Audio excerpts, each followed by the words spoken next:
Hey, I'm John Cannell, and today on Preppy Kitchen we're making an easy, delicious meatloaf. So let's get started. First off, preheat your oven to 350 so it's nice and hot, and now we're gonna do the tiniest bit of prep work. Grab one medium onion. We want about a cup of finely chopped onion here. This recipe can be traced all the way back to ancient Rome, but this is something I would consider an American classic, especially the way we're gonna make it, and yes, there is ketchup involved. My mom used to make meatloaf fairly often. It was like in our family dinner rotation, and I can see why. It's easy, it's satisfying, and it is so fast to make. Get a nice fine chop on that onion.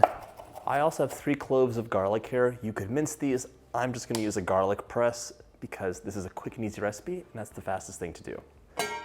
Grab a medium skillet. You're gonna pop that over medium heat. Add a tablespoon of olive oil and wait for it to get nice and hot and shimmering in the pan. By the way, if you're like, ugh, I don't want to do any chopping whatsoever, you could sub in a teaspoon or so of onion powder and garlic powder and call it a day. That's if you're really busy. The oil's nice and hot, so grab your onions and pop them in.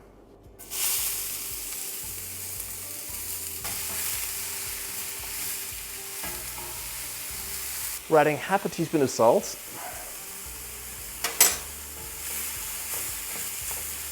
And if you notice your onions are getting too dark, maybe things got a little bit too hot, just add a bit of water in.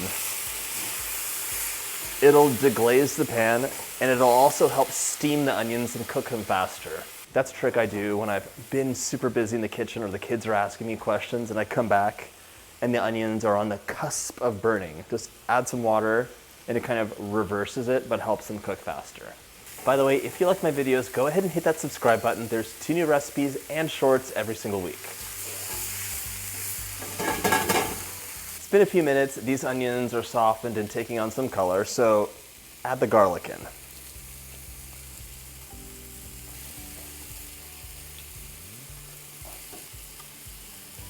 Cook this for another minute so the garlic gets nice and fragrant, but make sure it doesn't burn, so stir continually.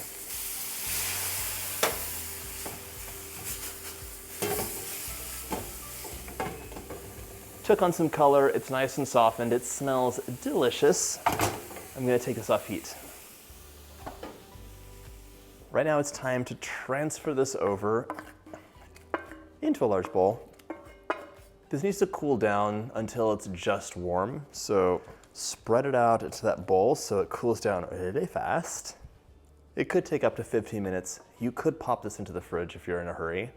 And as soon as it's warm, we'll be right back.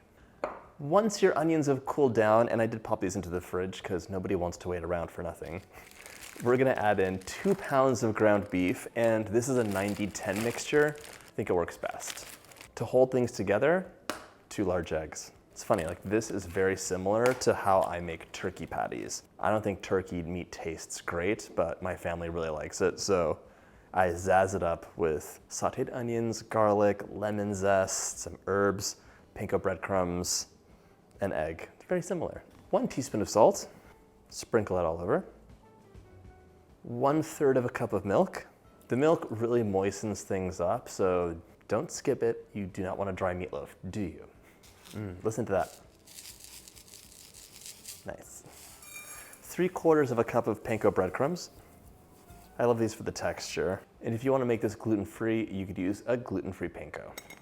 1 teaspoon of Italian seasoning, and if you're not a fan of Italian seasoning, you could use thyme, rosemary, any of your favorite herbs, and yes, you could use fresh chopped herbs in this as well. 1 tablespoon of Worcestershire, a little extra blessing. I also want 2 tablespoons of ketchup, and half a teaspoon of black pepper. This has to get mixed together. You can use whatever you want, including your clean hands, to do this. One note though is you want this to be well mixed and combined, but don't go to town on it. It shouldn't be over mixed because that'll make it dense. It'll lose its lightness and a pleasant texture. So I'm just giving it a good mix and breaking up any clumps of meat and also finding the pockets of egg and breadcrumbs and onions and distributing those. I'm almost done. Grab a sheet pan. This could be 1/4 or a half. Line it with foil and give it a light coating of oil so nothing sticks. Transfer your meatloaf right onto that prepared sheet. And now it's probably time to use your clean hands. You want to shape this into an 8 by 4 inch loaf that's 2 inches tall. This job is much easier if you wet your hands because things stick to them less. So a little dampness, get to shaping. If you don't want to do the hand shaping, that's fine. Grab a 9 by 5 inch loaf pan, grease it, pop this in and bake it at 375 for 40 minutes. Then brush with half the sauce and return for 20 minutes. This looks like a lovely loaf and it's ready to go into the oven as soon as I wash my hands. My meatloaf is ready to go into the oven, 350 for 30 minutes. In the meantime, we're gonna make the sauce. Then it comes out, we'll brush it with the sauce and bake it some more. In you go. While your meatloaf bakes, we're gonna make the sauce, and it starts off with 6 tablespoons or 100 grams of ketchup. 1 tablespoon of packed brown sugar, and then a tablespoon of Worcestershire sauce. This, I would say, is a classic meatloaf topping. When my mom made meatloaf, she just used barbecue sauce. So feel free to grab your favorite barbecue sauce out of the fridge or off the grocery store aisle and use that if you prefer. If you want to serve your meatloaf with extra sauce dripping over, just double the recipe, really easy. Give it a good stir, and it's done. It's that easy.